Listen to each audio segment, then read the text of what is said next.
Assalamu alaikum wa rahmatullahi wa barakatuh.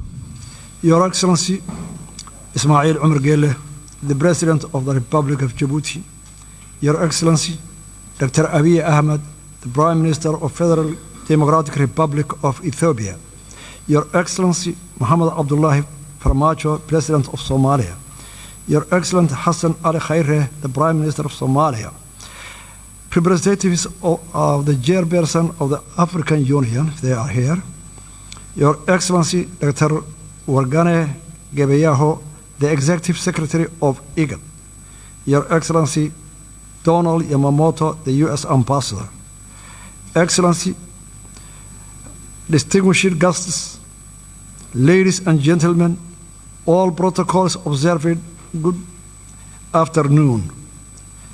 Mr. President and Chairman as well, first and foremost, let me say that it's a great pleasure to be here with you today and to participate the continuation of the dialogue between Somaliland and Somalia. Allow me to extend my sincere appreciation to the regional, continental, and international community for your presence here today to discuss a topic of great importance to the Horn of Africa.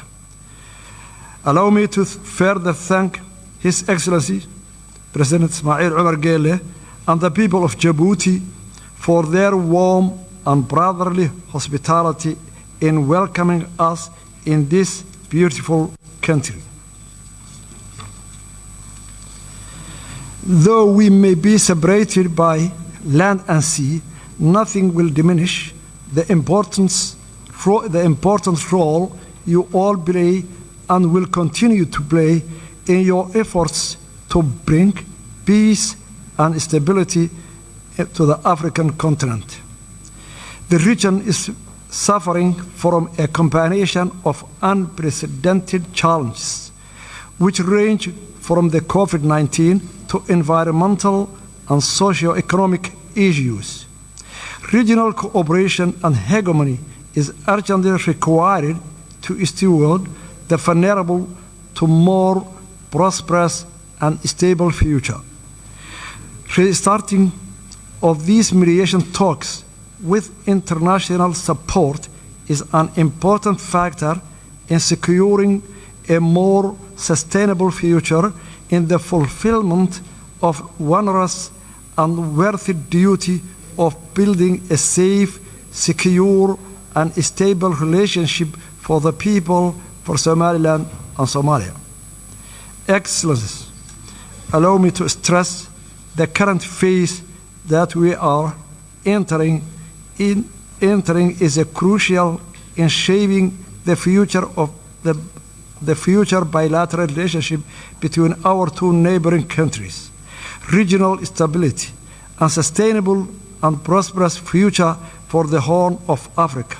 However daunting or important such a task is, I remain confident and optimistic that through our and your attention, commitment, hard work, and dedication, we will be able to contribute to the peace and security landscape across the continent of Africa.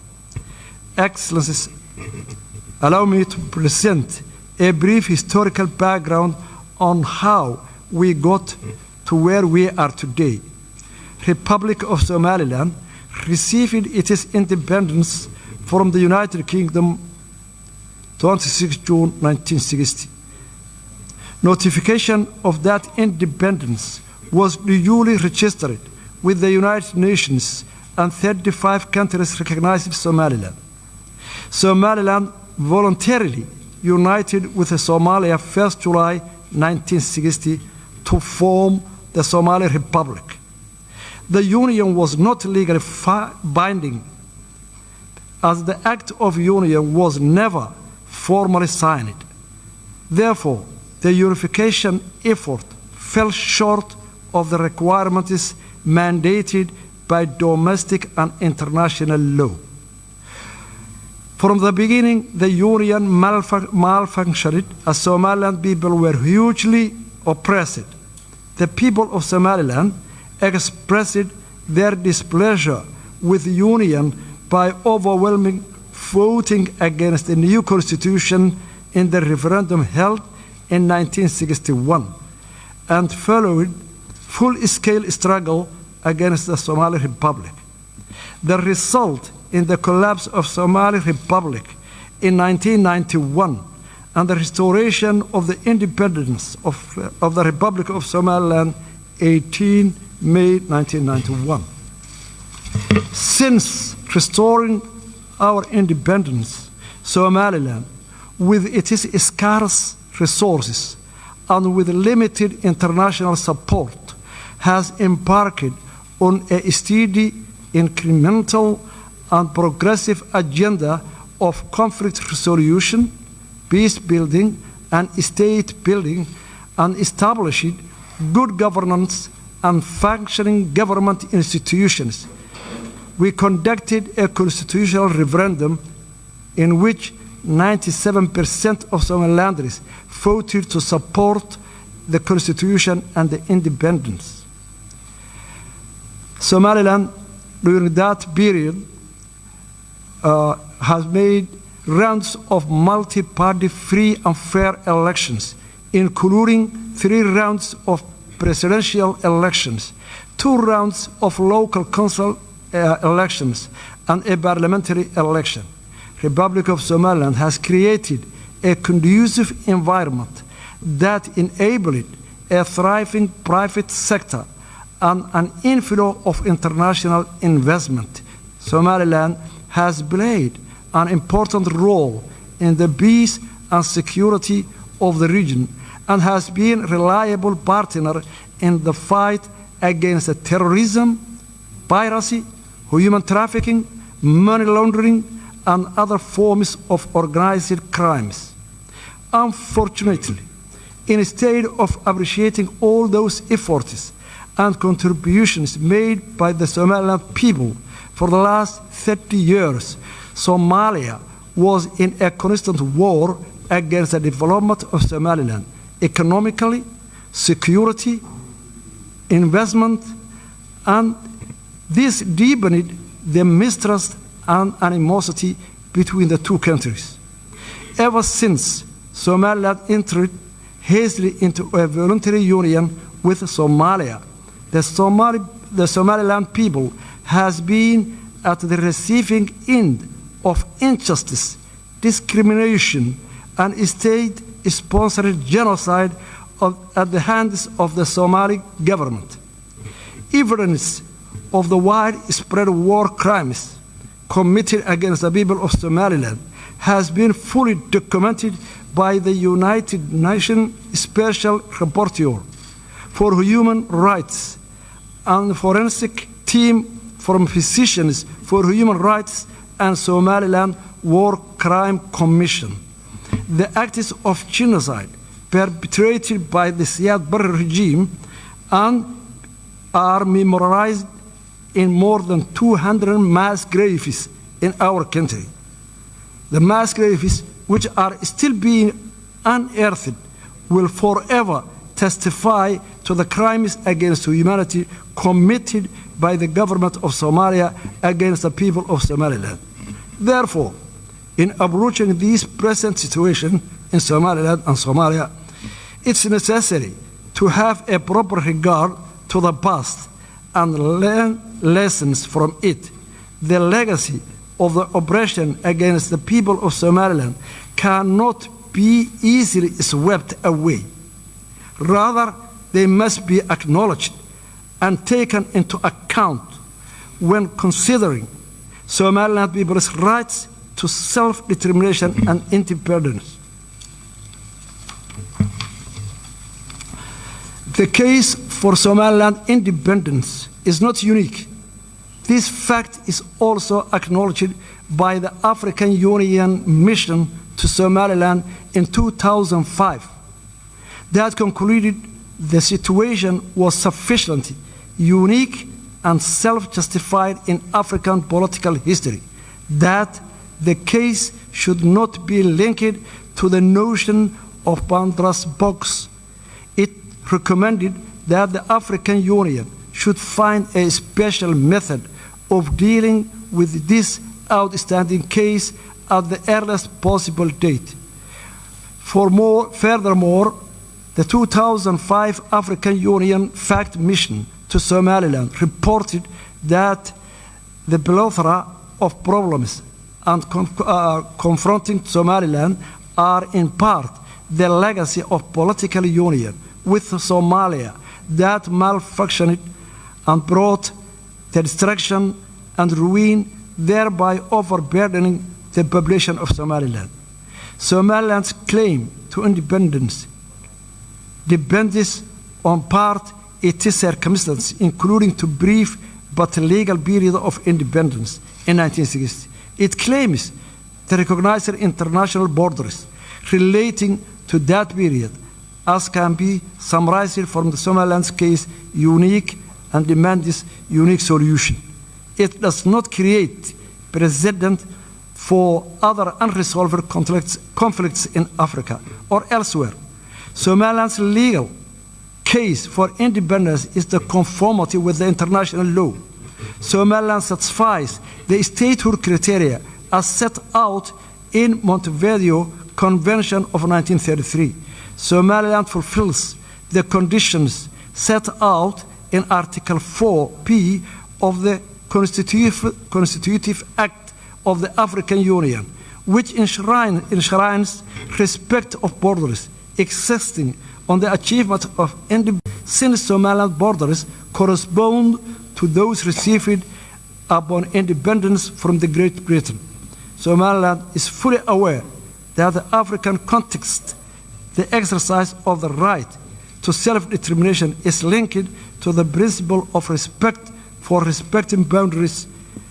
Somaliland's case for independence involves restoring borders of it possessed both as a colonial entity as an independent state.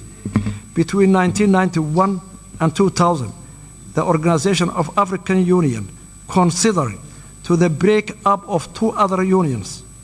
In 1989, Senegal opted to terminate its 7-year merger with Gambia as Senegambia Federation, and in 1993, Eritrea, formerly seceded from Ethiopia.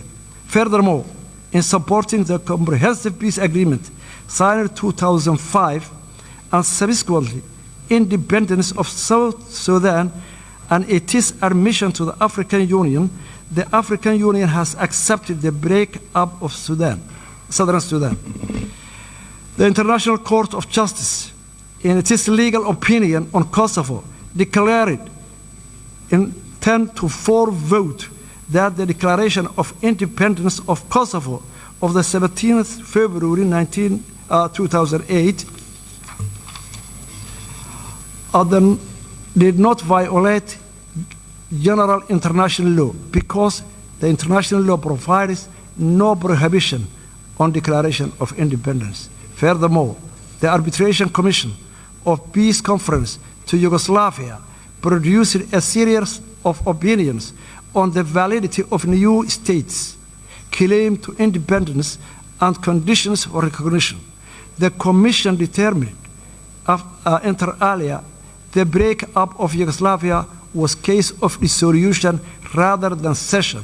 Somaliland's pursuit of independence is not a case of cession, but rather dissolution of voluntary union between independent states.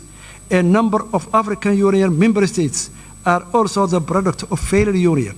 Mali, Senegal, Gambia, and Egypt have all withdrawn from unions with their borders intact.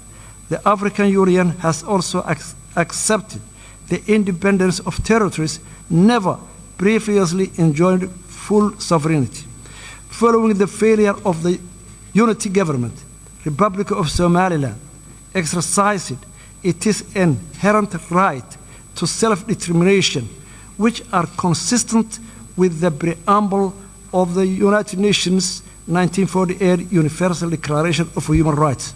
Somaliland has long argued that Somali Republic was two united countries. the failure of the unity government provided adequate ground to the restoration of our independence. We believe in that the key to sustainable and peaceful future lies in the honest and sincere dialogue between Somaliland and Somalia under the auspices of neutral and impartial international mediation mechanism and a guarantor. Somaliland remains committed to peaceful coexistence with Somalia.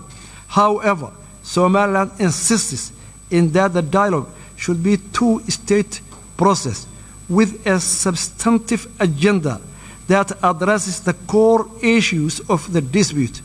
Today, how can we proceed to this dialogue if the previously signed agreements in London, Istanbul, Accra, and Djibouti were not implemented yet? We cordially propose that a serious mediation mechanism and a guarantor should be in place for this new round dialogue. We thank Somalia for their sincere apology to the horror of yesteryear committed in Somaliland. The current generation of Somalia was, of course, not responsible for what the previous generations did, but it is acknowledgement of the wrongdoings of previous generation is significant and heartfelt appreciated by all Somalilanders. But with acknowledgement also comes responsibility. Responsibility for the damage that horror caused. Words are not enough. Again, words are not enough. The horror of the past requires more than words.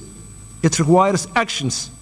The act of recognizing and supporting the independence of Somaliland would go a long way to heal the wounds of the past and enable our states to embrace each other in our independent but closely interwoven futures. I am confident that we can build a bright future together as a brotherly, neighboring nations and for our own people and our region. Thank you very much.